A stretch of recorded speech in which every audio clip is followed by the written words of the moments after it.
Hello दोस्तों, मैं धीरेन्द्र यादव और आप देख रहे हैं जस्ट धीरू रिपेयर। दोस्तों, इसमें चार्जिंग प्रॉब्लम था, फ़ोन चार्ज नहीं ले रहा था। बस छोटा ही था प्रॉब्लम, आप देख पा रहे होंगे। ये ब्लैक कैपेसिटर से आपको जंपर करना पड़ेगा। इस आईसी के बगल जो है कैपेसिटर, यहाँ से आपको जंपर करना पड़ेगा। यहाँ पॉजिटिव आता है दोस्तों बैटरी वोल्ट का, आप देख पा रहे होंगे। आपको दिखाने का कोशिश कर रहा हूँ।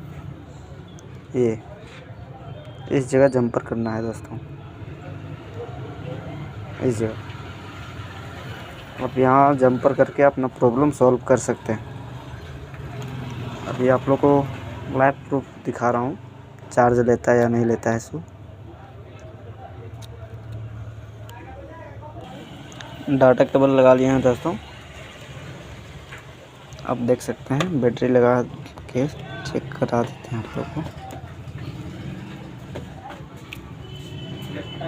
बैटरी भी लग गया, अब यहाँ देख पा रहे होंगे।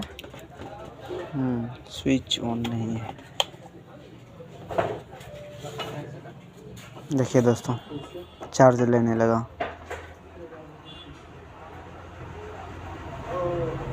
अगर आपका भी सेट में ऐसा प्रॉब्लम है तो आप भी जंपर करके प्रॉब्लम सॉल्व कर सकते हैं दोस्तों।